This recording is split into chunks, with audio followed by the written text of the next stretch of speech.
أشهد أن لا إله إلا الله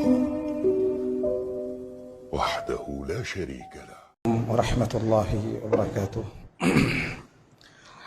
إن الحمد لله نحمده ونستعينه ونستغفره ونعوذ بالله من شرور أنفسنا ومن سيئات أعمالنا. من يهده الله فلا مضل له ومن يضلل فلا هادي له. وأشهد أن لا إله إلا الله وحده لا شريك له وأشهد أن محمدا عبده ورسوله أما بعد. அன்புள்ள சகோதரர்களே, சகோதரிகளே, தாய்மார்களே, இந்த மார்க்க வகுப்பிலே தாய்மார்கள், அதுபோல திருமணம் முடிக்க இருக்கக்கூடியவர்கள், சிறு பிள்ளைகள் அனைவரும் இருக்கிறீர்கள். இது எல்லோருக்குமே ஒரு தேவையான ஒரு தலைப்பு. சில விஷயங்களை நாங்கள் புரிந்து கொண்டு எமது வளரக்கூடிய தலைமுறைகளை, சந்ததிகளை நாங்கள் எப்படிப்பட்ட பிரச்சனைகளுக்கு மத்தியிலே வளர்க்க வேண்டியிருக்கிறது, உருவாக்க வேண்டியிருக்கிறது என்பதை பற்றி ஒரு சில அடிப்படையான விஷயங்களை இந்த இடத்திலே சொல்லிக்கொள்ளலாம் என்று நினைக்கிறேன்.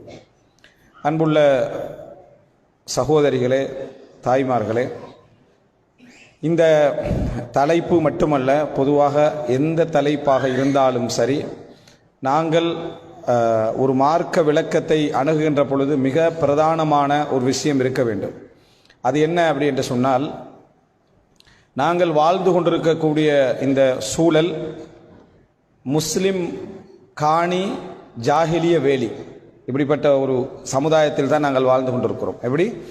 முஸ்லிம் காணி ஜாஹிலிய வேலி, இப்படிப்பட்ட ஒரு உலகத்திலே நாங்கள் வாழ்ந்து கொண்டிருக்கிறோம்.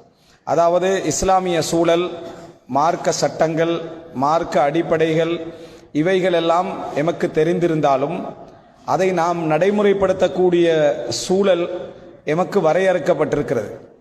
எங்களை சூழ சில மார்க்கத்துக்கு முரணான, இன்னும் சொல்லப்போனால் இஸ்லாத்திற்கு வெளியே உள்ள ஒரு சட்ட திட்டங்களுக்கு மத்தியில் சிறுபான்மையாக இருந்து கொண்டு நாம் இந்த சமுதாயத்தில் என்ன செய்கிறோம்? வாழ்கிறோம். அப்படிப்பட்ட நேரத்தில் நிறைய விஷயங்கள் எங்களுக்கே புரியாமல், நாங்கள் தெரியாமல், விளங்காமல் நிறைய விஷயங்களை மாறி புரிந்திருப்போம். நிறைய விஷயங்களை தலைகீழாக புரிந்திருப்போம். அந்த சொற்களை வைத்து கொண்டுதான் நாங்கள் இந்த பயானை கூட நீங்கள் புரிந்து கொள்ள வாய்ப்பு இருக்கிறது. இன்றைய உலகத்திலே நீங்கள் எந்த தலைப்பை எடுத்துக்கொண்டாலும் இந்த விஷயத்தை கொஞ்சம் ஆழமாக மனதிலே பதிய வைத்துக் கொள்ளுங்கள். இன்றைய உலகத்திலே நடந்து கொண்டிருக்கக்கூடிய மிக மோசமான ஒரு யுத்தம் என்று சொன்னால் அது என்ன என்றால் சிந்தனை யுத்தம். மனிதர்களுடைய சிந்தனைகளிலே நமக்கு தெரியாத விஷயங்களை நல்லது போன்று பதிய வைத்திருக்கக்கூடிய ஒரு காலத்திலே தான் நாங்கள் வாழ்ந்து கொண்டிருக்கிறோம். ஒரு சின்ன உதாரணத்தை, இந்த விஷயத்தை நீங்கள் புரிந்து கொண்டால், குழந்தை வளர்ப்பு என்பது நாம் நினைப்பதை விட வேறொரு பகுதி இதில் சிந்திக்க வேண்டியிருக்கு என்பதை நம்ம தெரிஞ்சு கொள்ளலாம். உதாரணமாக, இஸ்லாம் கல்வியை வலியுறுத்துகிறது, திருமணத்தை வலியுறுத்துகிறது, தொழிலை வலியுறுத்துகிறது, உழைப்பை வலியுறுத்துகிறது. இது எல்லாருக்கும் தெரியும். கல்வியையும் வலியுறுத்துது, உழைப்பையும் வலியுறுத்துகிறது, திருமணத்தையும் என்ன செய்கிறது? இஸ்லாம் வலியுறுத்துகிறது. இதெல்லாம் நம்ம தெரிந்து வைத்திருக்கிறோம். ஆனால் இதை நாங்கள் முஸ்லிம்கள் மட்டும்தானா இப்படி சொல்கிறோம் என்றால், இஸ்லாமிய சமுதாயத்துக்கு வெளியேயும் என்ன செய்கிறார்கள்? கல்வியை வலியுறுத்துகிறார்கள், உழைப்பை வலியுறுத்துகிறார்கள், திருமணத்தை என்ன செய்கிறாங்க? வலியுறுத்துகிறார்கள். அப்படித்தான் உலக சமுதாயமே இருக்குது. ஆனால் அவர்கள் வலியுறுத்துகின்ற விதத்திற்கும் நாங்கள் வலியுறுத்துகின்ற விதத்திற்கும் வித்தியாசம் எங்களுக்கு தெரியுமான்னு கேட்டால் அதிகமானவர்களுக்கு வித்தியாசம் தெரியாது. எல்லாருமே படிப்பை என்ன செய்கிறோம்? வலியுறுத்துகிறோம். எல்லோருமே உழைப்பை வலியுறுத்துகிறோம், தொழில் செய்யணும். எல்லோருமே திருமணத்தையும் என்ன செய்கிறோம்? வலியுறுத்துகிறோம். முஸ்லிம் சமுதாயத்தினரும் வலியுறுத்துறாங்க, இஸ்லாமிய சமுதாயத்துக்கு வெளியே உள்ளவர்களும் என்ன செய்கிறார்கள்? வலியுறுத்துகிறார்கள். இது எல்லாருக்குமே தெரியும். யுத்தம் எப்படி நடக்கும் என்றால், சிந்தனையில எப்படி அது நடக்கும் என்றால், அதை உங்களுக்கு வடிவமைக்கின்ற முறையில் அந்த வித்தியாசம் நடக்கும். இதை நீங்கள் ஏறு வரிசையில் வைத்தீர்கள் என்றால், ஏறு வரிசை என்ன? முதலாவது கல்வி, அடுத்தது என்ன? உழைப்பு, அதற்கு அடுத்து என்ன? திருமணம். இப்படி வச்சீங்க என்று சொன்னா அது இந்த தர்த்தீபில் போகும். முதலாவது படிக்கணும், பின்னர் உழைக்கணும், பின்னர் திருமணம் முடிக்கணும். அதை இப்படி வச்சீங்க என்று சொன்னா, இப்படி ஏறு வரிசையில் இருக்கிறத திருப்பி நீங்க இப்படி வச்சீங்கன்னு சொன்னா ஏறு வரிசையில போகாது. அது எப்படி இருக்குமெண்டா, படிக்கவும் இயலும், அதே நேரத்தில் உழைக்கவும் முடியும், அதே நேரத்தில் திருமணம் முடிக்கவும் முடியும். ஒன்று கொண்டு டிஸ்டர்பாக என்ன செய்யாது? வராது. ஆனால் நாங்கள் அதை எப்படி புரிஞ்சு வச்சுக்கிறோம்? ஏறு வரிசையில் தான் என்ன செய்கிறோம், புரிஞ்சு வைத்திருக்கிறோம்.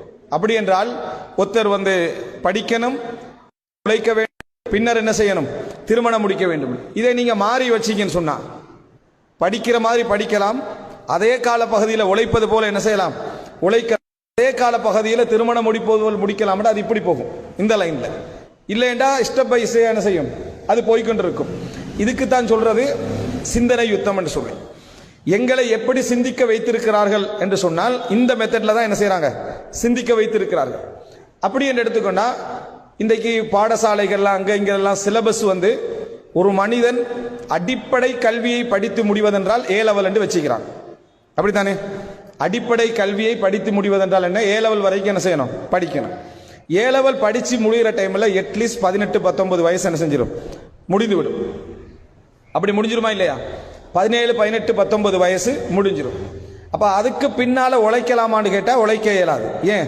அதுக்கு பிறகுதான் காலேஜ் போற வேலை இருக்குது, யூனிவர்சிட்டிக்கு போற வேலை இருக்குது. அதுக்கு பின்னால் ஒரு 4 வருஷம் படிக்கணும்.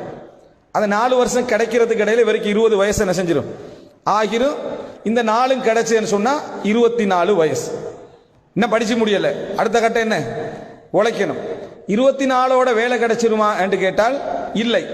பேசிக்காக ஃபைல்களை நிரப்பிக்கணும், இன்டர்வியூகளுக்கு போற விஷயங்கள் நடந்துட்டு இருக்கும். அப்போ ஒரு வருஷம் இந்த உழைப்பு ஆரம்பிப்பதற்கு, பேசிக்கான உழைப்பு ஆரம்பிப்பதற்கு 25 வயசு ஆயிரும். 25 வயசு ஆயிரும். இப்ப நம்ம பயான் பண்றோம்னு வைங்களே, இஸ்லாம் கல்வியை வலியுறுத்துகிறது என்ன, நீங்க எத்தனை வயசு, 25 வயசு வரை வலியுறுத்துகிறேன்னா வழங்குவீங்க. ஏன்னா எங்கட சிஸ்டத்தில் என்ன போட்டிருக்கீங்கன்னா அந்த வடிவத்தை தான் எங்களுக்கு என்ன செஞ்சுக்கிறாங்க, கொண்டு வந்து சேர்த்திருக்கிறார்கள். அதனால 25 வயசு. அப்ப திருமணம் இஸ்லாம் வலியுறுத்துகிறது என்ன, 25 அல்ல, அதற்கு மேல் என்ற சிந்தனை எங்களுக்கு உருவாகும்.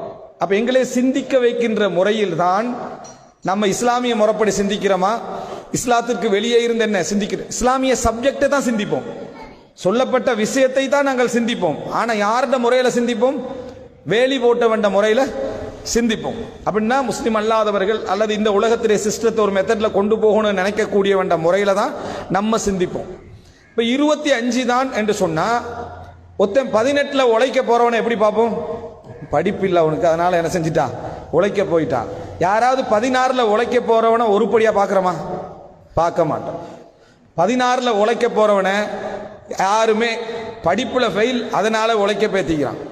முறை இல்லாதவன் அதனால உழைக்க பேத்திக்கிறான். அவனுக்கு படிப்பு வரல, அதனால உழைக்க பேத்திக்கிறான். ஏன்? படிச்சு முடிஞ்ச பிறகு தான் என்ன செய்யணும், உழைக்கணும் என்ற சிஸ்டம் எங்களுக்கு என்ன செஞ்சு பதிவு செய்யப்பட்டிருக்கிறது.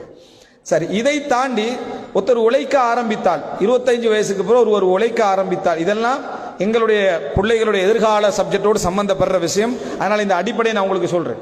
இப்போ உழைக்க ஆரம்பிச்சுட்டாரு வைங்களே, சம்பாதிச்ச உடனே அவன் கல்யாணத்தை பேசினான்னு வைங்களே, இப்பதானே சம்பாதிக்க ஆரம்பிச்சுக்கிறாய், உமாவுக்கும் கொடுக்கல, வாப்பாவுக்கும் கொடுக்கல, தங்கச்சியை பார்க்கல, அதுக்குள்ள உனக்கு என்ன கல்யாணம், உனக்கு என்ன அவ்வளோ அவசரம், அவனை ஒரு கெட்டவனா பார்த்துடுற, அவன் சொல்றதுக்கே ஒரு 2 வருஷம் தாமதிப்பான், அவனை ஒரு கெட்டவனாக பார்த்து விடுவது. இப்போ 26ல் 27ல் அவன் ஒரு கல்யாணம் முடிக்கணும் அப்படின்னு நினைச்சாண்டா, பெரும்பாலான குடும்பங்கள்ல அது ஓகேன்னு சொல்லிட்டாலும் கொஞ்சம் அவசரப்பட்ட மாதிரி தான் இந்த காலத்தில் ட்ரை பண்ண நினைக்கிறாங்க. பெண்களே பெரும்பாலும் 24, 25 வயசை தான் இப்ப செலக்ட் பண்ணிக்கிறாங்க. அப்படின்னா ஒரு 28, 29ல் அவன் திருமணம் முடிக்கலாம் என்கின்ற இடத்துக்கு வாரான். 33 வயசுல என்ன சொல்றான்டா, கட்டாயம் ஃபுல் பாடி செக்அப் பண்ணணும்ன்றான். எத்தனை வயசுல? 33 வயசுல கட்டாயம் ஃபுல் பாடி செக்அப் பண்ணணும். சுகர் இப்ப 33லே வந்துருது. அவனை 4 வருஷம் தான் வாழ விட்டிக்கிறோம். அவனை எத்தனை வருஷம் வாழ விட்டிக்கிறோம்? 4 வருஷம். இது எல்லாத்தையும் இஸ்லாம் வலியுறுத்துகிறது என்று பயான் வேற பண்றோம்.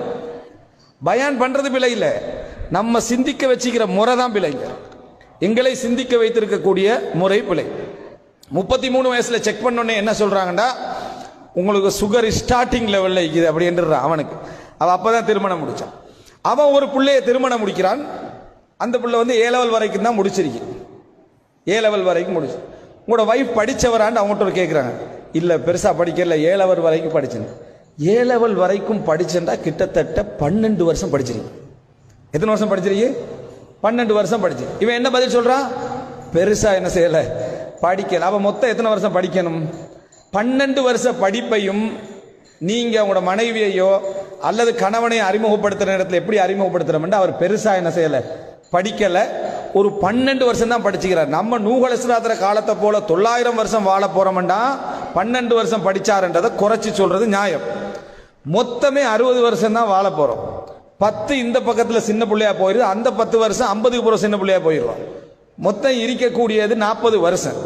இந்த 40ல 12 வருஷம் படிச்சதை எப்படி பேசி பழகிக்கிறோம்டா அவர் அவ்வளவுதான் என்ன செஞ்சுக்கிறாரு, படிச்சுக்கிறான்னு பழகிக்கிறோம். இப்ப இஸ்லாம் கல்வியை வலியுறுத்துகிறது, உழைப்பை வலியுறுத்துகிறது, திருமணத்தை வலியுறுத்துகிறது என்றது சப்ஜெக்ட் சரி. ஆனா நம்ம சிந்திக்கிற முறை எப்படி என்றா அவன் சொன்ன மாதிரி என்ன செய்யறோம், சிந்தித்துக் கொண்டிருக்கிறோம். ஏக கால பகுதியில் கல்வியும், அவனுக்கு தகுதி இருந்தால் தேவை இருந்தால் அதே கால பகுதியில் உழைப்பும், அதே கால பகுதியில் திருமணமும் என்கின்ற பகுதியை நாங்களே இப்ப புரிஞ்சிட்டோம்னு வைங்களேன், அது சரிதான் புரிஞ்சாலும் எங்களுக்கு அவசரமா அதை பிராக்டிக்கலுக்கு கொண்டு போயல் இருக்குதா, இயலாது. சூழல் நம்ம அப்படிப்பட்ட சிஸ்டத்துக்குள்ள தான் படிக்கணும், அப்படிப்பட்ட சிஸ்டத்தால தான் நம்ம வெளியேற வேண்டியிருக்குது, அப்படிப்பட்ட முறையில தான் வர வேண்டியிருக்குது. இப்படி ஒரு காலப்பகுதியை வைத்துக்கொண்டு நம்ம சிந்திச்சோம் என்று சொன்னால் நிச்சயமாக எங்களால் சிந்திக்க முடியும். முதலாவது, எங்களது குழந்தை வளர்ப்பு, நமது குழந்தைகளுடைய நவீன சவால்கள்ல முதல் பகுதியாக நீங்க எழுதி கொள்ள வேண்டிய விஷயம், வளர்க்கக்கூடிய பெற்றோர்கள், பொறுப்பாளர்கள், சமூக தலைவர்கள், பாடசாலை அதிபர்கள், ஆசிரியர்கள், இவர்கள் எல்லோரும் முஸ்லிம் சமுதாயத்தவர்களாக இருந்தால் இஸ்லாத்துடைய சிஸ்டத்துக்கு எதிரான சிந்தனை யுத்தம் ஒன்று என்ன செய்கிறது, நடந்து கொண்டிருக்கிறது. அது நமக்கு தெரியாமலே நம்முடைய மனசுல பல விஷயங்களை பதிவு செய்ய வைத்திருக்கிறது. எங்களுக்கு தெரியாமலே பல விஷயங்களை எங்களுக்கு பதிவு செய்ய வைத்திருக்கிறது. இந்த பதிவு செஞ்சிட்டோம் என்று சொன்னா நம்ம எத்தனையோ விஷயங்களை விளங்குவதற்கே டைம் ஆகிறோம். 17 வயது சிறுமிக்கும் 16 வயது சிறுவருக்கும் இடையில் தவறான தொடர்பு. 17 வயசு சிறுமி என்றான். எத்தனை வயசு சிறுமி? 17 வயசு சிறுமி. அதை முஸ்லிம்களும் அங்கீகரிக்கிறாங்க. என்ன சொல்றாங்கடா, ஓ இன்னும் 18 வயசு ஆகல போல இருக்கின்றாங்க. இந்த 18 வயசு என்று கொண்டு வந்தது யாரு? 18 வயசாகினால்தான் ஒரு மனிதன் என்ன செய்யறான், அந்த அதாவது பெரியவனாகிறான். இல்லை என்று அவன் சிறியவன் என்ற 17 வருஷமும் 10 மாசமும் 9 நாளும் அவர் யாரா? சிறுவர். ஒரு நாள் தாண்டிட்டார்னா பெரியவர். ஒரு நாள் டிசம்பர் 30 அவர் சிறியவர், அடுத்த ஜனவரி 18 வயசு முடிஞ்ச அடுத்த ஜனவரி 1 பெரியவர். சட்டமே மாறுது.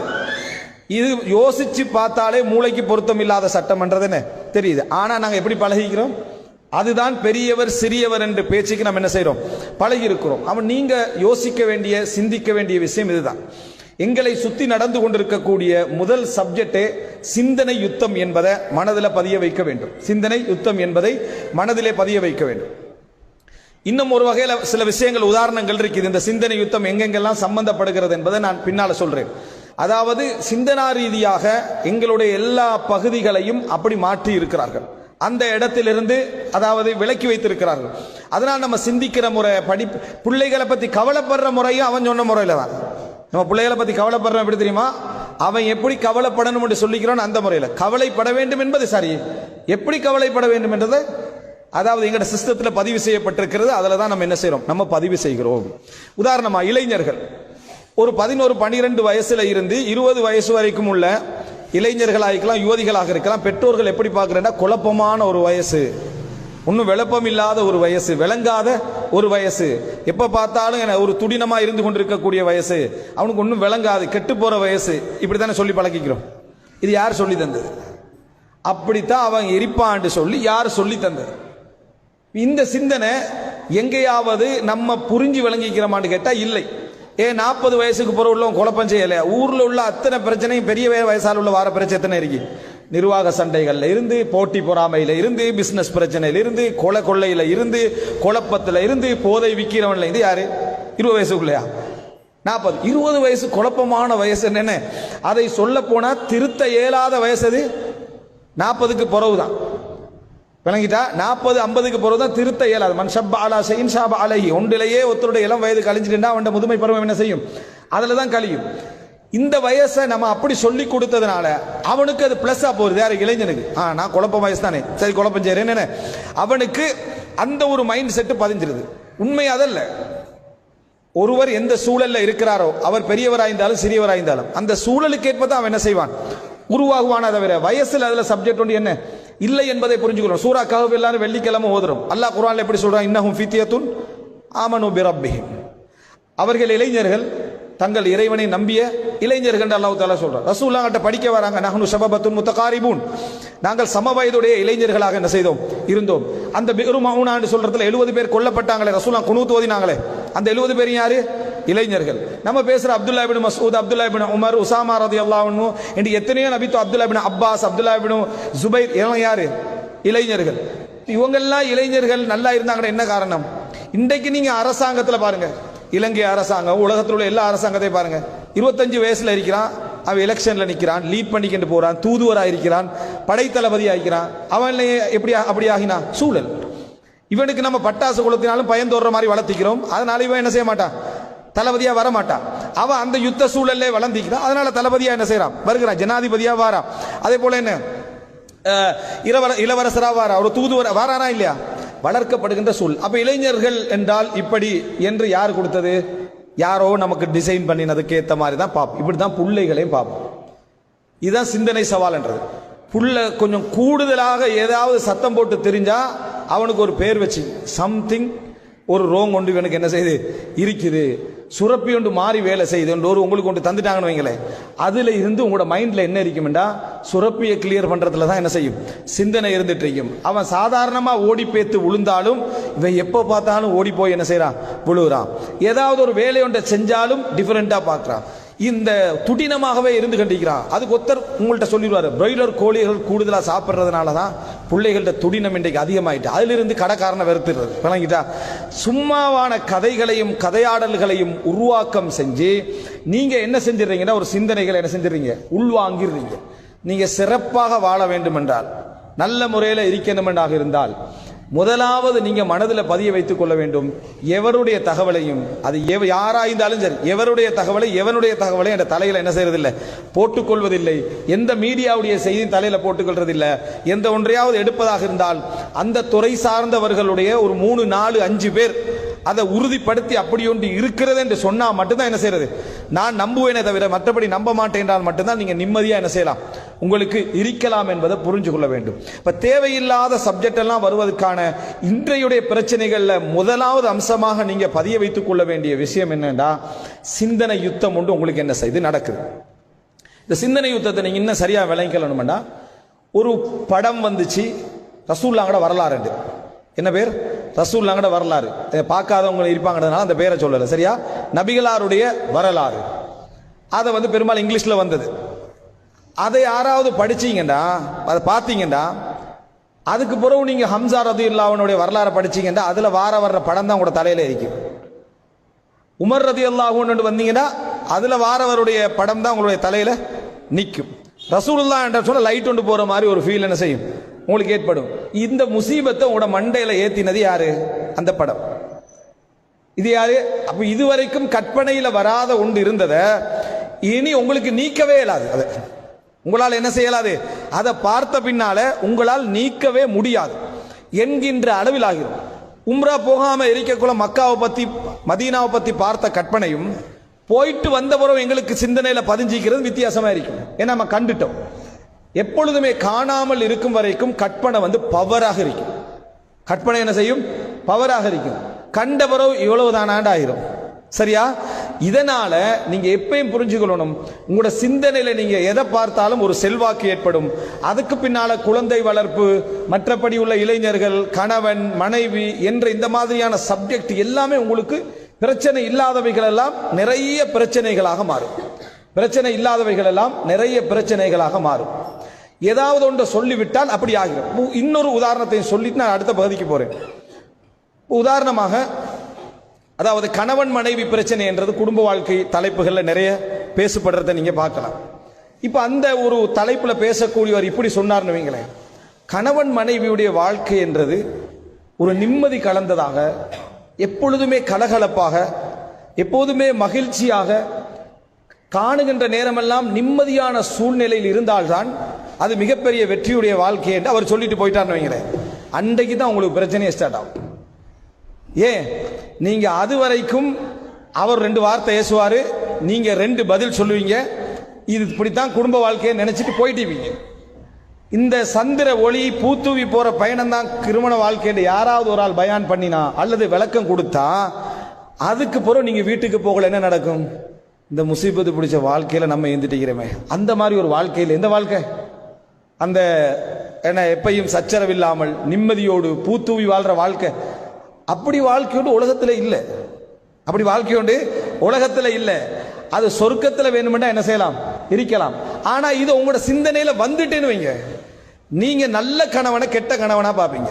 அவர் சத்தம் போட்ட உடனே அந்த பயான் கிளிப் அவருக்கு அனுப்பி விடுறது, வணங்கிட்டா நிம்மதியான வாழ்க்கை பாருங்க அப்படின்னு. ரசூலுல்லாஹி ஸல்லல்லாஹு அலைஹி வஸல்லம் ஒரு வாழ்க்கையில என்ன பிரச்சனை வந்தேன்னு புகாரில எழுதி வச்சுக்கிறார். அவ்வளவு பிரச்சனைகளை. அப்படின்னு அர்த்தம் என்ன? ரசூல் ஸல்லல்லாஹு அலைஹி வஸல்லம் அவர்களாக இருந்தாலும் இயல்புகளை மாற்ற இயலாது. திருமண வாழ்க்கை கண்டு சில பிரச்சனைகள் இருந்தே தீரும். ஏன்னா ரெண்டு பேர் இணைஞ்சாலே உலகத்துல பிரச்சனை தான். தனியாய்க்கும் வரைக்கும் எந்த பிரச்சனையும் இருக்காது. அது கணவன் மனைவி வாழ்க்கையா இருந்தாலும் சரி, ஸ்கூல் வாழ்க்கையா இருந்தாலும் சரி, ஃப்ரெண்ட்ஷிப்பாக இருந்தாலும் சரி, நிர்வாகமாக இருந்தாலும் சரி, பிரச்சனை இருக்கும். அவங்க ரெண்டு பேருக்கு இடையில பிரச்சனையா வேண்டா, இந்த வார்த்தையே பிள்ளை. பிரச்சனை இல்லாத ரெண்டு பேரை காட்டு, ஒன்றில் அந்த ரெண்டு பேருக்கு சம்பந்தம் இருக்க கூடாது, அல்லது ரெண்டு பேரும் பைத்தியமாகும். சரியா? இப்படி இருந்தால் மட்டும்தான் பிரச்சனை இல்லாமல் இருக்குமே தவிர, திருமண வாழ்க்கை என்றால் ஒவ்வொருவருடைய இயல்புக்கேற்ப பிரச்சனையாக இருந்து இருக்கும். இந்த கனவை உங்கள்கிட்ட தந்துட்டாங்கன்னு வைங்களே, இப்படித்தான் வாழ்க்கை ஒரு அற்புதமான இன்பமான அப்படி ஒரு வாழ்க்கைன்னு தந்துட்டாங்கன்னு வைங்களே, இது உங்களுக்கு பிரச்சனையாக மாறும். பல கணவன்மாருக்கு திருமண வாழ்க்கையில சில பிரச்சனைகள் வந்த என்ன, அந்த மனைவியை நீ பார்த்தால் அதை இதான் அலர்த்த இலைஹா சர்ரத்க, உன் கண்களை அவள் குளிர்விப்பாள். இதா ஹிப்த அன்ஹா ஹஃபிதத்க, நீங்கள் மறைந்தால் உங்களை பேணி பாதுகாப்பாள். இந்த ஹதீஸை சொன்னி, இந்த ஹதீஸ் சொல்லிட்டு போறதுல பிரச்சனை இல்லை, இந்த ஹதீஸ்ல ஒரு விளக்கத்தை ஏத்தி விட்ட என்ன, வீட்டுக்கு கணவன் வருகிற நேரத்தில் நல்ல முறையில் உடுத்து மேக்கப் பண்ணி நீங்க புது ட்ரெஸ்ஸாக போட்டிருக்கணும் என்று ஒரு விளக்கத்தை கொடுத்துட்டாங்கன்னு வைங்களேன். இவர் பகல் 12 மணிக்கும் வருவார், ஈவினிங் 4 மணிக்கும் வருவார், திடீர்னு நைட் 9 மணிக்கும் வருவார். மேக்கப் செட்டோட தான் தெரியும் நம்ம ஊருக்குள்ள. சரியா? சாத்தியமா இது? சாத்தியம் இல்லை. நீங்க அதாவது திருமணம் முடிக்கிற காலத்துல பொண்ணுடு பட்டின நேரத்தில் எப்படி இருந்தீங்களோ அப்படி இருக்கணும். அவர் கோட் சூட்டோட இருக்கணும். யாரு? ஹஸ்பண்ட். அவரும் மகிழ்விக்கணுமே, அவர் கோட் சூட்டோட இருக்கணும். அப்ப ஊர் மக்கள் எந்த நிலைமையில இருப்பாங்கன்னு பாத்துக்க. அப்ப இந்த மாதிரி ஒரு விளக்கம் எங்க இருக்குது? இந்த இடத்துல இந்த ஹதீஸ்ல சொல்லப்படுறது ஒன்றே. அன்றைய சஹாபா பெண்களுக்கு ஒரு ட்ரெஸ் 2 ட்ரெஸ் தான் இருந்துச்சு. இந்த மாதிரி எல்லாம் மாத்திக்கிட்டு எல்லாம் இருக்கல. ஒரே வழிதான் இந்த ஹதீஸ் சொல்றது, பிரச்சனை இல்லாத முறையில் உங்களை வரவேற்பாள். பிரச்சனை இல்லாத முறையில, உங்களோட மனசை மகிழ்வித்த முறையில, சிக்கல்களை ஏற்படுத்தி கொள்ளாமல் வரவேற்பாலே தவிர மேக்கப் செட்டோட திரிவாள் இந்த ஹதீஸுக்கு என்ன எந்த அர்த்தமும் இல்லை. இந்த மாதிரி அர்த்தமும் இல்லை. சுத்தமாக இருக்கணும் என்ற அர்த்தம் இருக்குது. சிறப்பான முறையில் வரவேற்கணும், பிரச்சனைகள் இல்லாம வரவேற்கணும் என்றது இருக்குது. அவர் அந்த மெத்தட்ல வரணும் என்றதா இந்த ஹதீஸ்ல உள்ளது. இந்த விளக்கம் உங்கள்கிட்ட ஏறிட்டா அந்த குடும்பத்தில் பிரச்சனையும் சேர்ந்து ஏறும். ஏன்னா விளக்கம் அப்படித்தான் எனக்கு. அதனால் அந்த பிரச்சனையும் சேர்ந்து என்ன செய்யும், ஏறும் என்பதை நம்ம புரிந்து கொள்ள வேண்டும். இதுதான் மிகப்பெரிய சிக்கல். இன்றைய எல்லா சப்ஜெக்டையும் எடுத்துக்கொண்டால் இதுதான் கணவன் மனைவி புரிந்துணர்வு அப்படின்னு சொல்றோம். கணவன் மனைவி புரிந்துணர்வு அப்படின்றோம். இப்ப கணவன் மனைவி புரிந்துணர்வு என்றால் உலகத்துல உண்மையான புரிந்துணர்வுன்னு ஒன்றிருக்கா? இல்ல. நீங்க உலகத்துல எவரையும் 100% புரிய இயலாது. இதை எழுதி வச்சுக்க. உலகத்துல உங்களோட புள்ளைய புரிய இயலாது. உங்களோட புள்ளைய 100% புரிய இயலாது. புரியுற ஒரு டைமுக்கு நீங்க ஷொக்காகிறீங்களா இல்லையா? இவன் இப்படி இருந்தா நான் எதிர்பார்க்கவே இல்லையாண்டு புள்ளைய நீங்க புரிய இயலாது. ஒவ்வொரு பிள்ளைக்கும் தெரியும். அது ஏன் உமாக்கு எனக்கு சரியா தெரியாண்டு. ஒவ்வொரு பிள்ளைகளுக்கும் தெரியும். என் உமாவா ஒரு விதத்துல நம்புறா, இந்த விஷயம் என் உமாக்கு தெரியான்னு அந்த பிள்ளைகளுக்கு தெரியும். உங்களுக்கு தெரிந்த எத்தனையோ விஷயம் உங்களோட உமாக்கு தெரியான்னு பெரியவங்களுக்கும் தெரியும். உலகத்துல 100% யாரையும் என்ன செய்யலாது, புரிய இயலாது. புரிய வைக்க ட்ரை பண்ணவும் கூடாது. அந்த எவ்வளவுக்கு எங்களால புரிஞ்சு கொள்ள முடியுமோ அந்த லெவலோட என்ன செய்யணும், நம்ம நிக்க வேண்டும். அப்படி இஸ்லாம் எங்கேயும் கடமையாக்கல.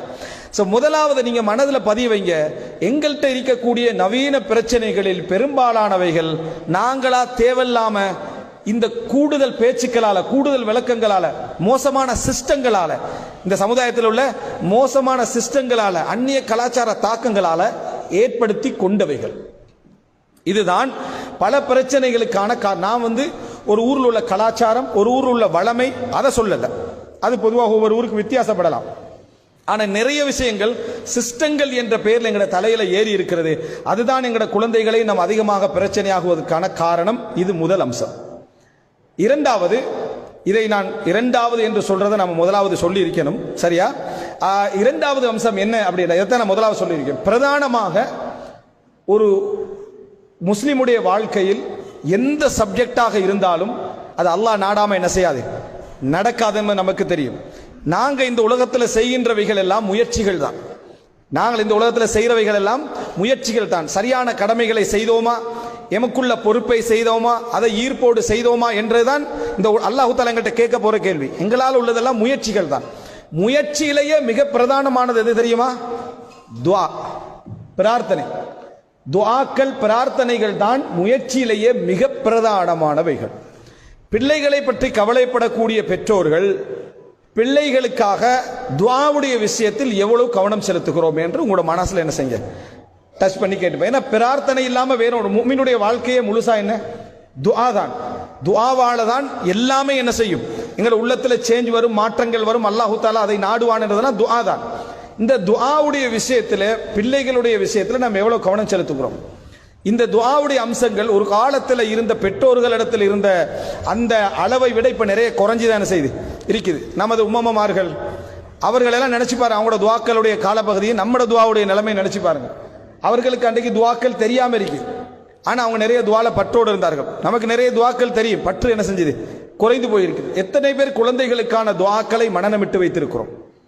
ஓய்துகுமா பி கலிமாத்தில்லாஹி தாம்மா மின் குல்லி ஷைத்தானின் வஹாம்மா வமின் குல்லி ஐனின் லாம்மா. அந்த குழந்தையை தீண்டக்கூடிய கண்ணேரிலிருந்தும் ஷைத்தானுடைய தாக்கங்களில் இருந்தும் அதே போல என்ன தீங்கான விஷயங்கள் இருந்தும் ரசூலுல்லாஹி ஸல்லல்லாஹு அலைஹி வஸல்லம் அவர்கள் பாதுகாப்பு தேடுறாங்க. இது இப்ராஹிம் அலைஹிஸ்ஸலாம் கேட்ட துஆன்னு சொல்றாங்க. ஹசன் ஹுசைனுக்காக பாதுகாப்பு தேடுறாங்க. தந்தையுடைய அந்தஸ்தில் இருந்து கொண்டு பாட்டனாராக என்ன செய்றாங்க, அதை தேடுகிறார்கள். ரப்பனா ஹப்லனா மின் அஸ்வாஜினா வ துர்ரியாத்தினா குர்ரத அயுனின் வஜஅல்னா லில் முத்தகீன இமாமா. அஸ்வாஜினானா எங்களது துணைகளை, கணவன் மனைவி, அதே போல மனைவி கணவன், இப்படி ரெண்டு பேருமே கேட்க முடிந்த ஒரு துஆ. திருமணம் முடித்தவர்கள், முடிக்காதவர்கள். ஏண்டா திருமணம் முடிக்காதவர்களா இருந்தால் அது ஏற்படுகிற நேரத்தில் அது என்ன செய்கிறது, அந்த பிரார்த்தனை சம்பந்தப்படுது. எனவே இந்த துஆக்கள் அனைவரும் கேட்க வேண்டிய ஒரு துஆ உண்டு. இந்த துஆவை திருமணம் முடித்து ஒருவர் மனைவியே இல்லாத, அதாவது காலப்பகுதி ஒரு 70-80 வயசு அடைகிறாங்க, அவங்களும் இந்த துஆவை கேட்கலாமே. கண் குளிர்ச்சி என்பது இம்மையிலும் தான் மறுமையிலும் தான் எல்லா காலப்பகுதியும் குறிக்கக்கூடிய ஒரு துஆ. இந்த துஆவை ஆழ் மனதில் வைத்துக்கொண்டு இந்த துஆவை எத்தனை பேர் கேட்டிருக்கிறோம்? அல்லாஹ் ரப்பல் ஆலமீன் ஒரு குடும்பத்துக்கு கண் குளிர்ச்சியை கபூல் செய்து விட்டால் அதுக்கு மேல என்ன? அல்லாஹ் ரப்பல் ஆலமீன் மற்ற எல்லாத்தையும் என்ன செஞ்சிருவான், அதுல கொண்டு வந்து சேர்த்து விடுவான். அதே போல எத்தனை இது போன்ற துஆக்களை பிள்ளைகளுக்கு நம்ம சொல்லி கொடுத்திருக்கிறோம். ரப்பி ஜித்னி இல்மான்னு சொல்லு. ரசூலுல்லாஹி ஸல்லல்லாஹு அலைஹி வஸல்லம் அவர்களுக்கு வஹி இறங்கி கொண்டிருக்கிறது. அந்த நபிக்கு அல்லாஹ் தஆலா சொல்லி கொடுக்கிறான், வகுர் ரப்பி ஜித்னி இல்மா, நபியே நீங்கள் சொல்லுங்கள், ரப்பி ஜித்னி இல்மா, எனக்கு அறிவை அதிகப்படுத்து அப்படின்னு. மூசா அலைஹிஸ்ஸலாம் கேட்கிறார், ரப்பி ஷ்ரஹ் லி சத்ரி வ யஸ்ஸிர் லி அம்ரி வஹ்லுல் உக்தத்தம் மின் லிசானி யஃப்கஹு கௌலி. அப்ப இதெல்லாம் தெளிவுக்கும் படிப்புக்கும் அறிவுக்குமான துஆக்கள். இந்த துஆக்களை பிள்ளைகளுக்கு நாங்க எத்தனை பேருக்கு சொல்லி கொடுத்திருக்கிறோம்? அல்லாஹும்ம இன்னி அஸ்அலுக இல்மன் நாஃபிஆ வ ரிஸ்கன் தய்யிபா வ அமலன் முத்தகப்பலா. இப்படி எத்தனை துஆக்களை நம்ம என்ன செஞ்சிருக்கிறோம், சொல்லி கொடுத்திருக்கிறோம். எனவே இது போன்ற விடயங்களில் நாங்கள் கூடுதலாக கவனம் நாங்களும் கேட்க வேண்டும். தஹஜ்ஜுடைய நேரங்களில், தொழுகைகளில், சுஜூதுகளில் பிரார்த்தனை தான் வாழ்க்கைன்றதை முதலாவது நம்பணும். பிரார்த்தனை தான் வாழ்க்கை என்பதை முதலாவது நம்ப வேண்டும். பிரார்த்தனையால் தான் அனைத்தும். முயற்சியும் பிரார்த்தனையும் அல்ல, முயற்சியில் முதலாவது பகுதி என்ன? பிரார்த்தனைகள் தான், துஆக்கள் தாண்டு குழந்தைகளுடைய விஷயத்தில் அணுது. அதுவும் இன்றைய காலகட்டத்தில் சூழ்நிலையில விளக்கத்தோட நம்ம அணுக வேண்டியிருக்குது. என்ற சிஸ்டம் எல்லாம் மாறி இருக்கிற ஒரு காலகட்டம். துஆக்களை நிறைய பிள்ளைகளுக்காக, கணவனுக்காக, அதே போல கணவன் மனைவிக்காக, பிள்ளைகள் பெற்றோர்களுக்காக, பெற்றோர்கள் பிள்ளைகளுக்காக நிறைய துஆ செய்ய என்ன செய்யணும், பழக வேண்டும். அப்படி சொல்லிக் கொடுக்க வேண்டும். இந்த துஆக்கள்ல கூடுதல் கவனம் செலுத்துங்கள். பிள்ளைகளுடைய எதிர்காலத்தையும் பிள்ளைகளுடைய நிகழ்காலத்தையும் மிகவும் கவனத்தில் எடுத்துக்கொண்டவர்கள்.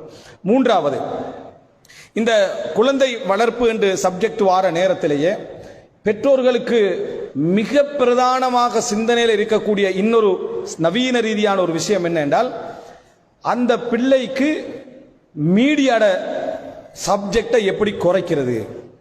அதாவது மொபைல் போன், டெப், அதே போல லேப்டாப், இது போன்ற விஷயங்கள் எல்லாம் சுத்தி இருக்கிறதுனால இதை பயன்படுத்தாமல் எப்படி அவனை வளர்ப்பது என்று யோசிச்சு முடியக்கூட அவன் பயன்படுத்தி 6 வருஷம் ஆயிருது. யோசிச்சுட்டு தான் இருக்கிறாங்க, இதை எப்படி இல்லாம ஆக்குறது என்று பிறக்க முந்தி யோசிக்கிறாங்க. ஆனா யோசிச்சு முடிகிற சந்தர்ப்பத்தில் அவன் எல்லாம் பழகி எல்லா இடத்துக்கும் வந்துடுறான். அது போல இவரே பெருமை அடிக்க ஆரம்பிக்கிறார். அவனுக்கு நல்ல முறையில் பட்டன் தட்ட தெரியும், எல்லாம் நல்லா யூஸ் பண்றான்னு சொல்ற அளவுக்கு இவர் மாறிடுறாரே தவிர இவர் தடுத்த மாதிரி விளங்கல. இந்த சோசியல் மீடியா பிரச்சனைகளை எப்படி தவிர்ப்பது என்று யோசிச்சுக்கிறாங்க. முதலாவது அம்சம் என்னன்னா, ஒரு காலத்தில் ஒருத்தன் வாழ்ந்து கொண்டு அந்த காலத்தில் அதாவது அந்த சமுதாய ரீதியாக தவிர்க்கவே முடியாத ஒரு அங்கமாக மாறிவிட்ட ஒன்றை ஒருத்தர் தவிர்க்கிறதுக்கு யோசிக்கிறதே புத்திசாலித்தனமின்மை. ஒருத்தர் இன்றைய காலத்தில் நான் வாகனத்திலே போகக்கூடாதுன்னு யோசிக்கிறான்னு வைங்களேன். என் பிள்ளைய வாகனத்தில் அனுப்பக்கூடாது, நானும் வாகனத்தில் போகக்கூடாதுன்னு யோசிச்சா சாத்தியமா? அந்த காலத்தில் எங்களோட உமா அப்பாவெல்லாம் என்ன செஞ்சாங்க? நடந்து தான் போனாங்க. இனி நான் என்ன ஸ்கூலுக்கு போனால் நடந்து தான் போவேன், ஊருக்கு வெளியே போனால் நடந்து தான் போவேன். நவீன வாகனங்கள்லாம் புதுசாக ஏற்பட்ட விஷயங்கள். இதனால பல பாதிப்புகள் வருது, இடுப்பு பிரச்சனை வருது, கழுத்து பிரச்சனை வருதுன்னு ஒரு ஆள் என்ன செய்யறாரு? தவிர்க்க நினைச்சா உங்களால தவிர்க்கலாமான்னு கேட்கிறேன். நீங்க நினைச்சாலும் தவிர்க்கலாது. இந்த ஃபேன் எல்லாம் புதுசா வந்தது, இதெல்லாம் நிப்பட்டி போட்டு இயற்கை காத்தோடு வாழுவோம்டா கொங்கிரீட் எல்லாம் உடைக்கணும்.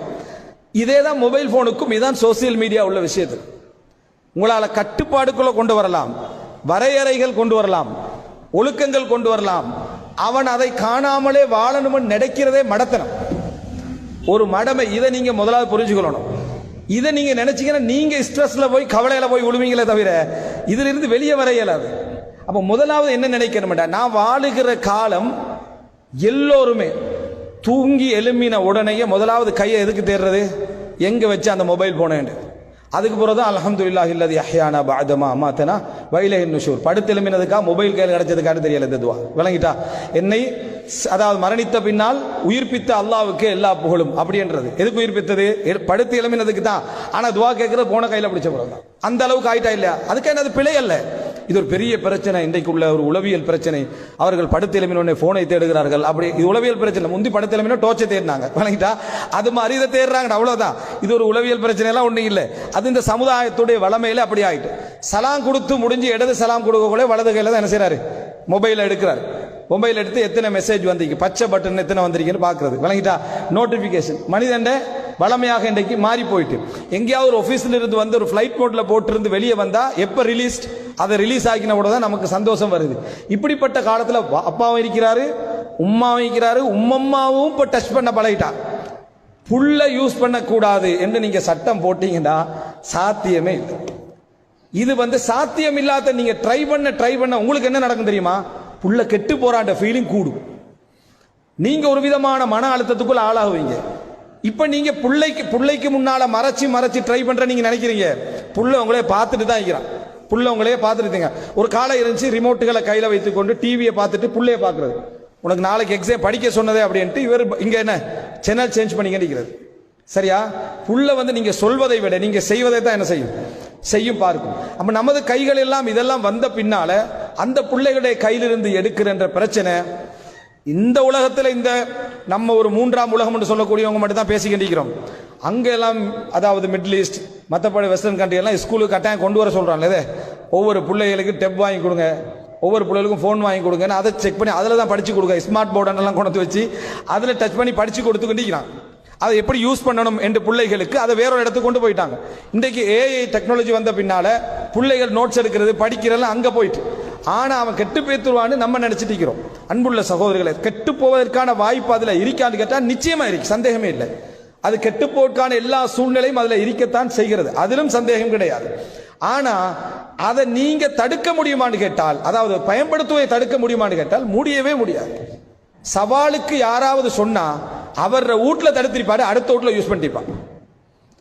அவரோட வீட்டுல தடுத்திருப்பாரு, வீட்டுல எதுவுமே இருக்காது, அவன் கையில எதுவுமே இருக்காது. அவன் வீட்டுல இருக்கிறத விரும்ப மாட்டான். ஏன் விரும்ப மாட்டான்டா? இங்கதான் தடை எல்லாத்துக்கும். அதனால கோசன்ட்டு போயிடுறது, வேற வேலையன்ட்டு போயிடுறது, எங்க போய் அங்க யூஸ் பண்றது அத்தனையும் அவனுக்கு தெரியும். பாப்பா பேசக்குள்ள சந்தோஷமா சொல்றாரு, என் பிள்ளைக்கு மொபைல் அந்த சப்ஜெக்டே இல்லை, பிள்ளையும் சிரிச்சுக்கிட்டு அப்படி சொல்லுது. பாப்பா நம்மளை நல்லா புரிஞ்சுக்கிறாரு. அந்த பக்கம் போயிட்டு புள்ளைட்டு 2 நிமிஷம் எப்படி இந்த காலத்தில் மொபைல்லாம் வாடல கூட்டாளி ரூட்ல யூஸ் பண்றது அப்படின்ற நல்லா இருக்கு. சரியா? அப்ப இந்த அமைப்புல தான் இன்றைய காலம் இருக்கு. தவிர்க்க முடியாத ஒரு காலத்தில் நம்ம என்ன செய்கிறோம், இருந்து கொண்டு இருக்கிறோம். நீங்க சர்வசாதாரணமாக எந்த பக்கம் போனாலும், பிளைட்ல போய் ஒரு ஏறி உட்கார்ந்தா எங்கேயாவது உம்ரா போகணும்னா முன்னால டிவியோட வச்சுக்கிறான், டச் பண்ணி பார்த்துக்க அப்படின்ட்டு, உனக்கு என்ன வேணுமோ அதை பார்த்துக்கன்னு வச்சுக்கிறான். இப்படிப்பட்ட ஒரு காலகட்டத்தில் நீங்க பிள்ளைகளை அதை எப்படி அவனது எதிர்காலத்துக்கு தோதுவாக யூஸ் பண்ண வைப்பது, எப்படி கட்டுப்பாட்டுக்குள் யூஸ் பண்ண வைப்பது, எப்படி வரையறுத்துக் கொள்வது, எப்படி இதை வச்சு நம்ம வேற வேலைகள் அவனை வாங்குவது, இவனுக்கு ஒரு குறிப்பிட்ட லிமிட்டை கொடுப்பது, இதுதான் நம்ம யோசிக்க வேண்டிய விஷயம். இதுதான் நடக்கணுமே தவிர அடுத்த பகுதி இந்த பிள்ளைகளை முழுசாக அதிலிருந்து நீங்க தவிர்க்க போறீங்கன்னு சொன்னா, இன்னும் சொல்ல போனா தவிர்த்தால் அந்த புள்ளை இன்றைய காலகட்டத்தில் ஒரு பின்தங்கிய புள்ளையா தான் வரும். அவனுக்கு எதுவுமே யூஸ் பண்ண தெரியாம இருக்கிறதும், அந்த அப்ளிகேஷனை பத்தி தெரியாம இருக்கிறதும், இதுல என்ன இருக்குன்னு தெரியாம இருக்கிறதும் ஒரு அறிவு முன்னேற்றம் அது இல்ல. மகாசேன கட்டின மின்னறிய குலத்தை எல்லாம் படிச்சுட்டு, பராக்கிரம பாவபதி படிச்சுட்டு, இன்றைக்குள்ள நவீன அப்ளிகேஷன் ஒரு பட்டன் தட்ட தெரியாம இருக்கிறது என்ன?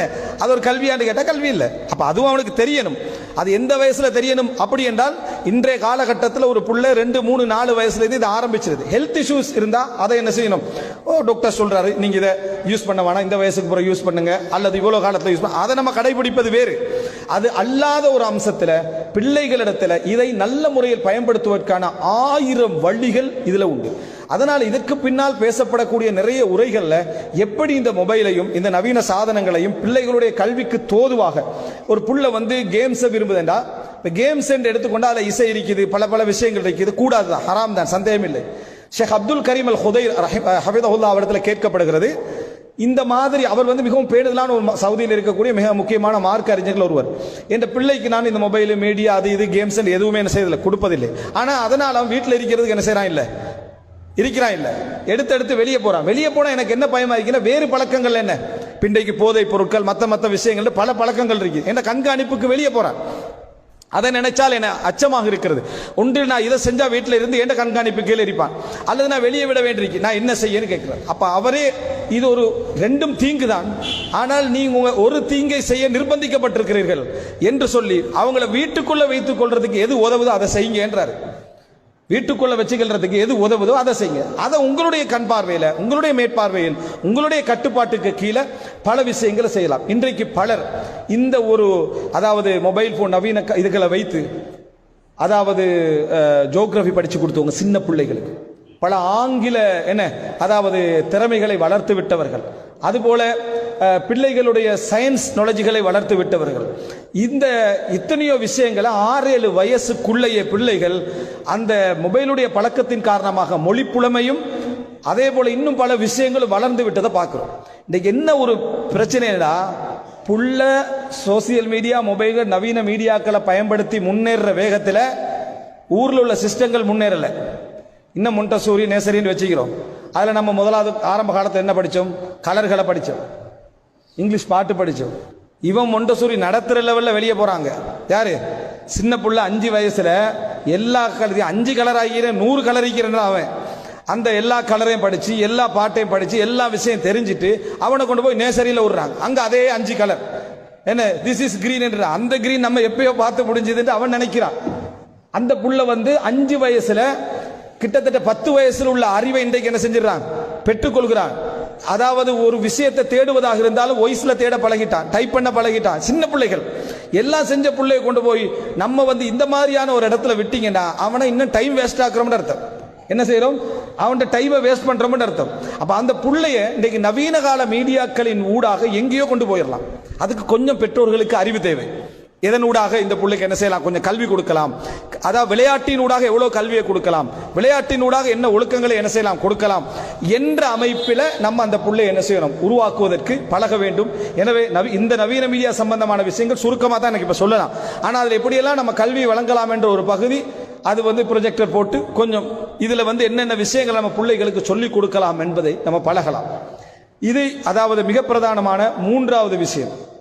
இதுல நீங்க இந்த புரிதலுக்கு தான் வர வேண்டும். மீடியாவோட சம்பந்தப்பட்ட விஷயங்கள் இந்த புரிதலுக்கு தான் வர வேண்டும். ஆனா அதுல ஒன்றில கவனமா இருக்க, நீங்க அவனை அறிமுகப்படுத்துகின்ற வேலைகளை அந்த மீடியாக்கள் ஊடாக செஞ்சா அதுக்கு இடமே கொடுக்க வேண்டாம்.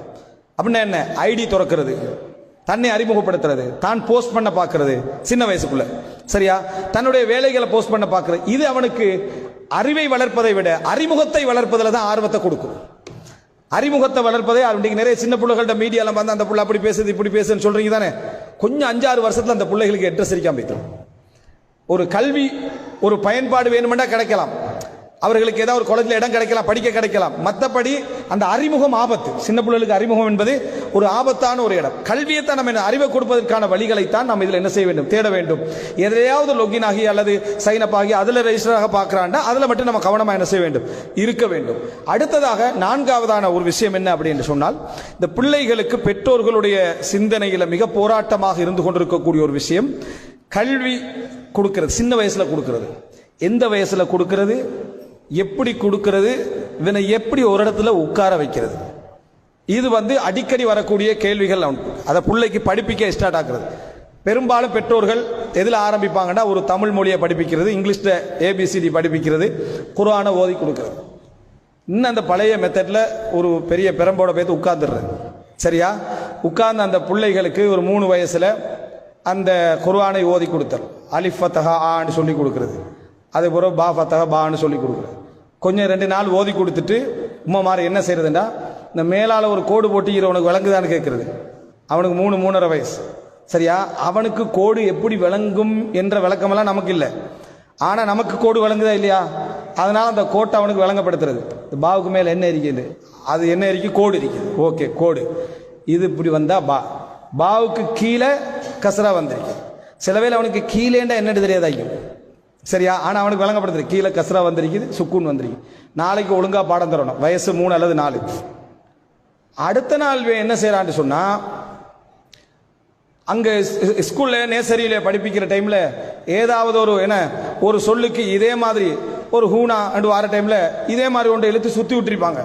ஓ, இது அந்த ஃபத்தஹா தான் போல. அவனுக்கு விஷயம் தெரியாதானே. அவர் ஹூ ஃபத்தஹா ஏதாவது ஒரு விளங்கிடுவான். அவனுக்கு அது பதிவு செய்யற விஷயம் தெரியாதனால விளையாடிட்டு மேல கழிட்டு மறுபடியும் இழுத்து வச்சு பெரம்ப எடுத்து வச்சு ஊட்டு பிரஷர்லாம் சேர்ந்துக்கிட்டு இப்ப சொல்லி இதுக்கு மேல என்ன வந்திருக்கு அப்படின்னு என்ன வந்திருக்குது அவனுக்கு தெரியாது. என்ன நேத்து அவனுக்கு அவ்வளவு சொல்லி தந்து விளங்கல. இவன் மக்கு மாதிரி வந்திக்கிறான்னு முடிவு எடுத்துறான். யாரு? மக்கு மாதிரி வந்திக்கிறான். சில வீட்டு பிரச்சனைகள் எப்படி ஆயிருமெண்டா, மக்கு எதனால வந்தது? ஹஸ்பண்ட் ஃபேமிலியால வந்ததா, மனைவியில ஃபேமிலியால வந்தாண்டு குடும்ப பிரச்சனையா மாறி போனதெல்லாம் உன்னோட ஃபேமிலியே இப்படித்தான். அப்படி என்று அந்த புள்ள அலிஃபுக்கு ஃபத்தஹா ஆண்டு சொல்லாதனால பிரச்சனை வந்திருக்கிறதா இல்லையா? இது முதலாவது எங்களுக்கு கல்வி படிப்பிக்க தெரியாது. இங்க மட்டுமல்ல, பல சிஸ்டமாக படிப்பிக்கக்கூடிய இடங்கள்லையும் தெரியாது. சின்ன பிள்ளைகளிடத்தில் ஒரு விஷயத்தை விளங்கி பாடம் கேட்டல் என்பதே கல்வி முறையில் மிக தவறான நடைமுறை. பாடமே கேட்கக்கூடாது, விளக்க பாடம். அலிஃப் ஃபத்தஹா ஆ, அவன் என்னத்தை அவன்கிட்ட நீங்க கேட்கணும்னா அலிஃப் ஃபத்தஹா என்னன்னு கேட்கணும். ஆண்டு சொல்லுவான். பா ஃபத்தஹா பான்னு சொல்லி கொடுங்க. பா ஃபத்தஹா என்னன்னு கேட்டா பான்னு சொல்லுவான். அதை சொல்லுவான். இது என்னடான்னு கேட்டா சொல்ல மாட்டான். இதுக்கு பேர் தல்கீன். இதுக்கு பேர் என்ன? தல்கீன் என்று சொல்றது. முந்தைய காலத்தில் தல்கீனு சிபியான் என்று ஒரு குர்ஆன் இருக்கும். சின்ன பிள்ளைகளுக்கு தல்கீன் பண்ணுதல். தல்கீன் என்றா சொல்ல வைக்கிறது மட்டும்தான். நீங்க ஒரு 5 வயசு வரைக்கும் செய்ய வேண்டிய வேலை. சொல்ல வைக்கிறது. பாடமே கேட்காதீங்க. நீங்களும் நிம்மதியாயிருப்பீங்க, அவனும் நிம்மதியாயிருப்பான். நீங்கள் நிம்மதியாயிருப்பீங்க, அவனும் நிம்மதியா இருப்பான். நிறைய பேர் என்ன செஞ்ச பாடம் கேட்டு அடிச்சு வளர்ந்துடுறது. புள்ள நல்லா குர்ஆன் ஓதும் 10 வயசுல. நான் அடிச்சு வளர்த்ததால தான் குர்ஆன் ஓதுறேன் இவங்க நினைச்சுக்கிறது. அடுத்த பிள்ளையும் குர்ஆன் அவன் அடிச்சு வளர்க்கல, அவனும் குர்ஆன் ஓதுறான். இவன் அடிச்சு வளர்த்ததால அவனுக்கு குர்ஆன் ஓதுறான். அடிச்சு வளர்க்காத பிள்ளையும் குர்ஆன் என்ன செய்யறான்? ஓதத்தான் செய்யறான். உங்கள வீட்டுல 4 பிள்ளை இருந்தா 4 மாதிரி குர்ஆன் ஓதிருக்கு. ஆனா நல்லா ஓதிக்கின்றீங்க. மூத்தவனுக்கு போட்டு அந்த அடி அடிச்சிருப்பான். 4ஆதான் எப்படி குர்ஆன் நம்மளுக்கு தெரியாம இருக்கு. ஆனா அவன் நல்லா ஓதுறான்.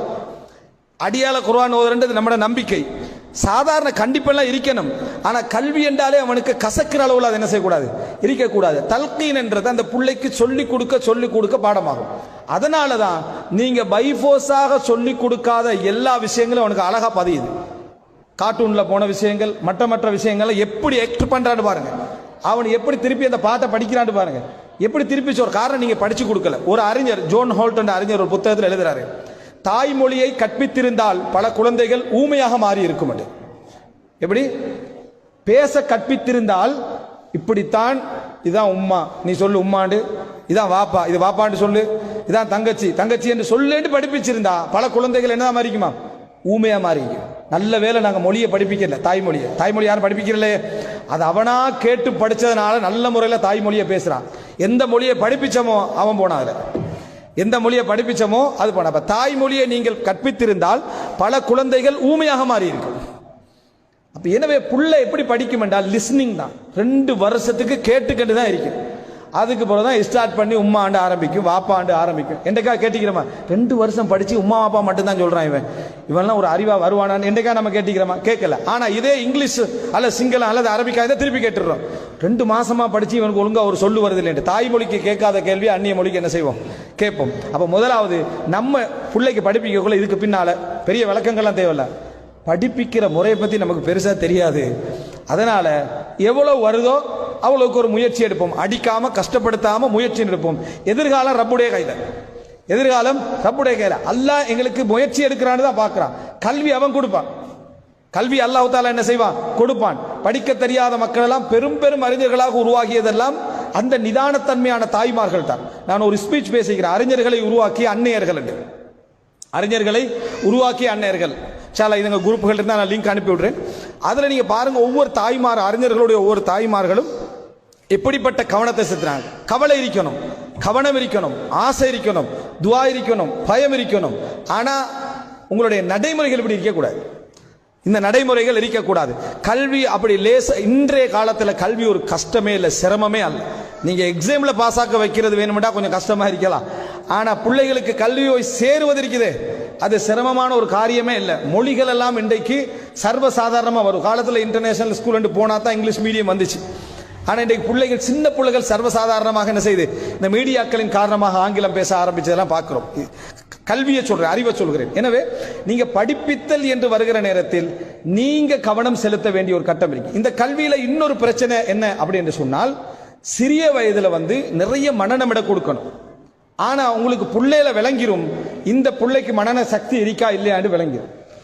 இந்த பிள்ளைக்கு மனன சக்தி இருக்கா. சில பிள்ளைகள் வேகமாக மனநமிடும், சில பிள்ளைகள் வேகமாக மனநமிடாது. ஆனா துரிதமா மற்ற விஷயங்களை விளக்கங்கள் சொல்றதுல சிறப்பாக என்ன செய்யும் இருக்கும்.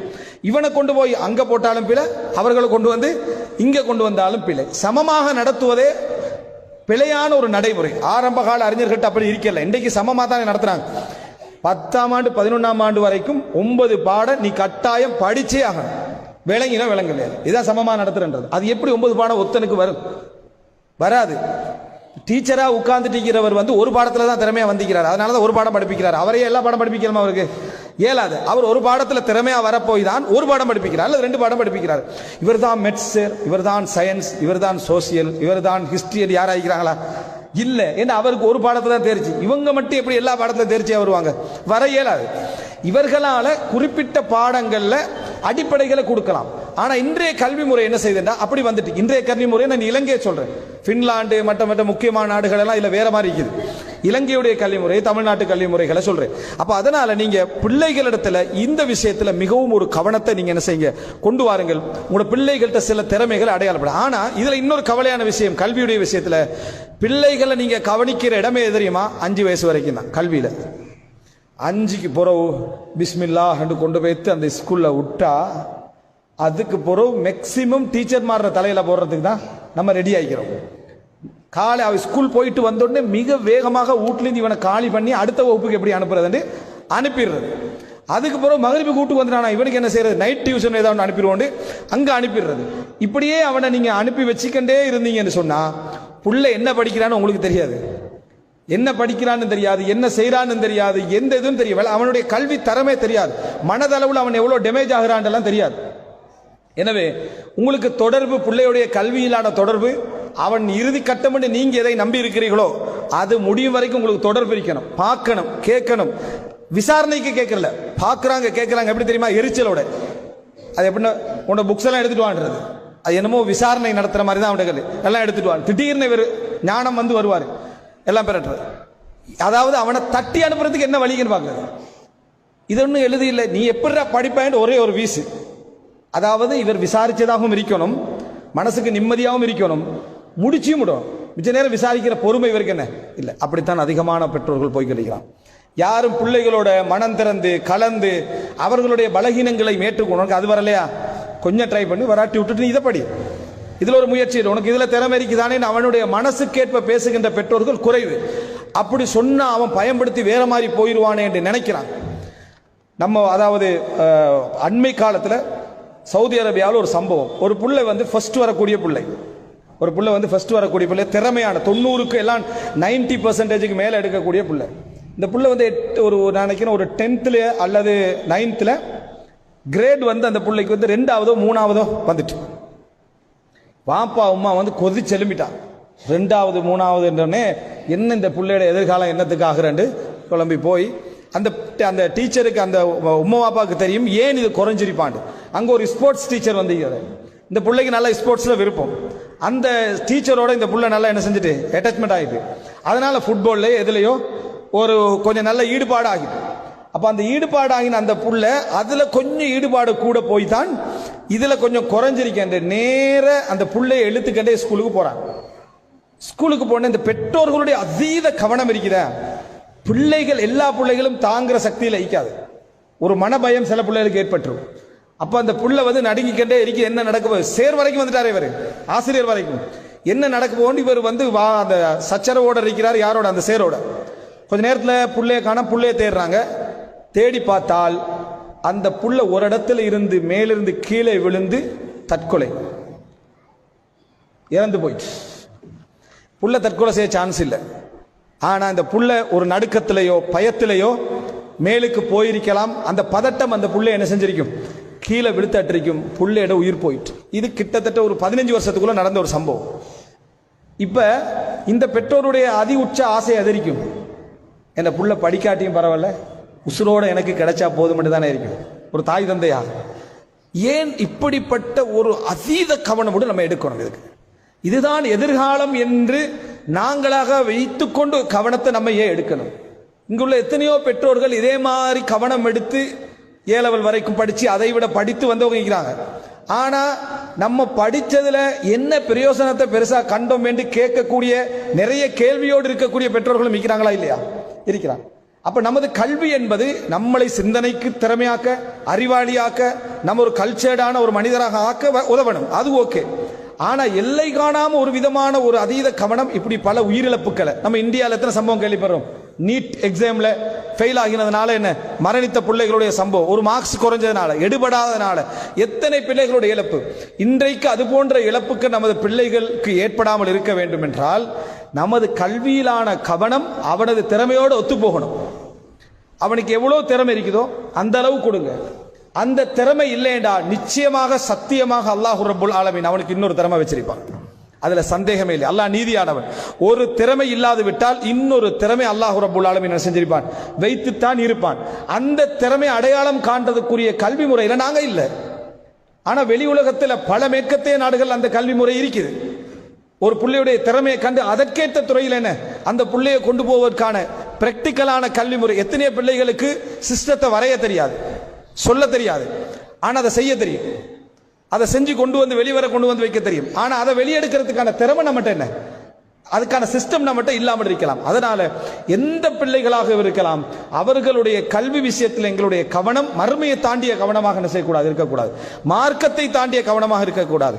அவனுக்கே அல்லாஹ் வழங்கி இருக்கக்கூடிய திறமையை தாண்டிய கவனமாக என்ன செய்யக்கூடாது, இருக்கக்கூடாது என்பதை நாங்கள் மிக முக்கியமாக புரிந்து கொள்ள வேண்டும்.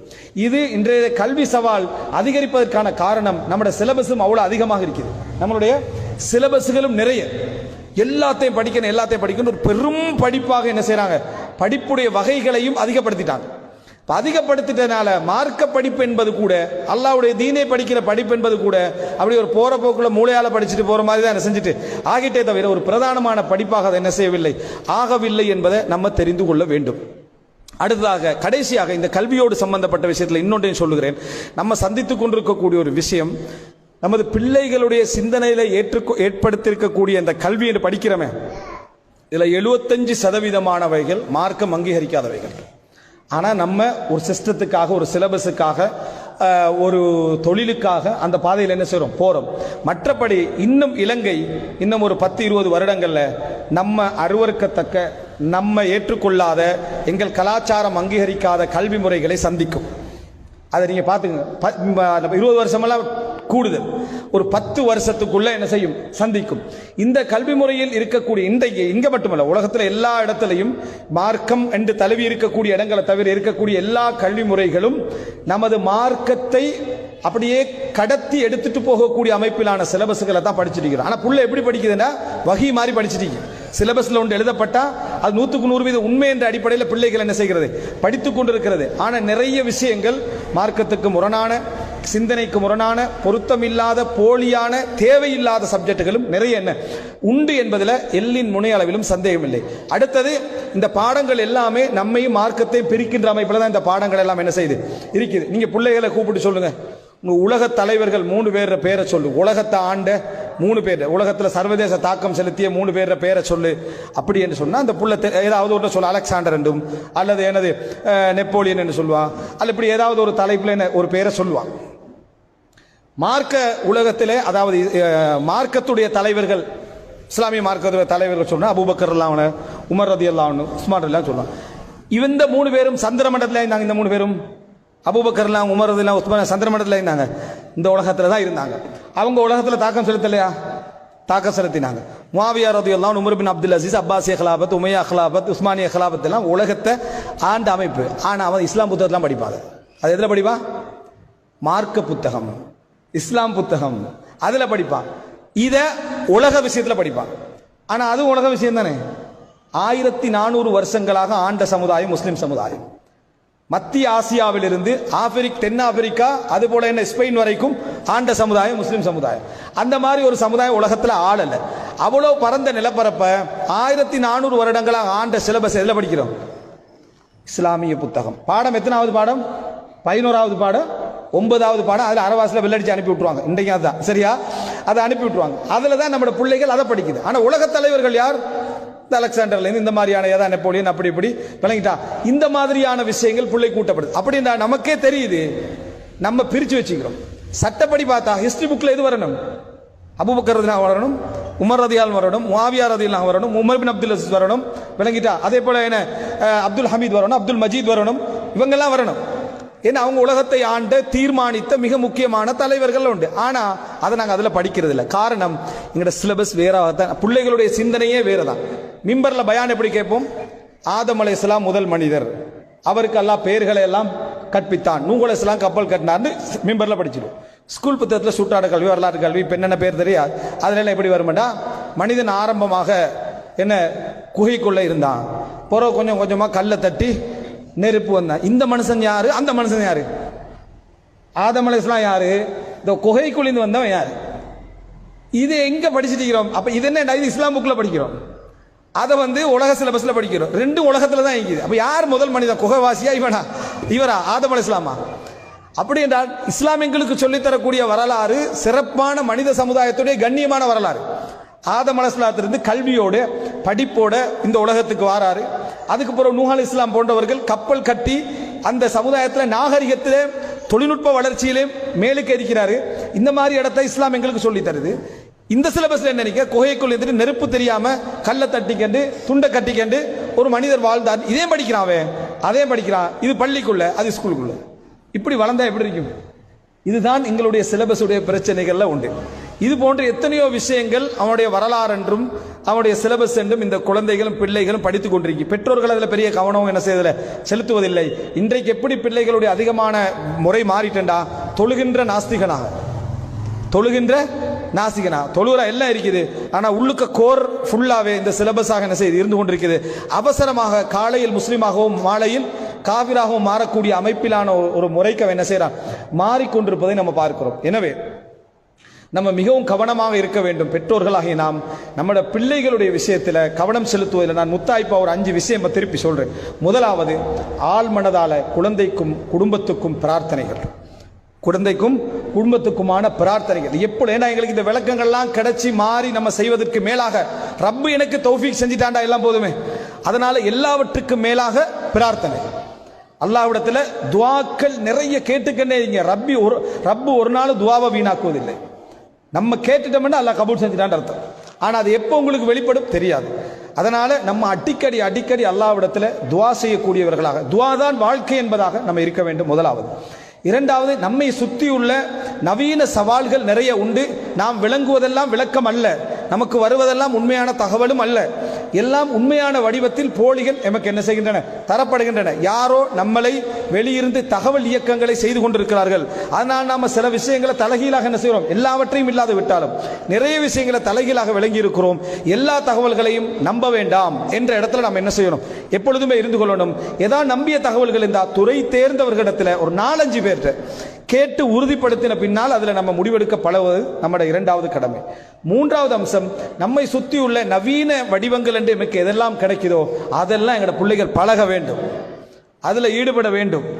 அதில் அவனை தைரியமாக நீங்கள் கொடுங்க. ஆனால் ஒரு மேற்பார்வையோடு, ஒரு கட்டுப்பாடோடு, ஒரு ஒழுக்கத்தோடு, அதை நீங்க சரி செய்ய முடியும். அதை எப்படி செய்யறேன்னு தெரியலன்னா அந்த துறையில் உள்ளவங்கள்ட்ட கேட்டு இதை எப்படி நம்ம வரையறுத்துக் கொள்ளலாம் என்றதுல மிகவும் கவனம் செலுத்துங்க. நான்காவதாக அதை குழந்தைகளுடைய கல்விக்கும் எதிர்காலத்துக்கும் எப்படியெல்லாம் பயன்படுத்த முடியும் என்ற நிகழ்ச்சிகளை செய்ய வையுங்கள்.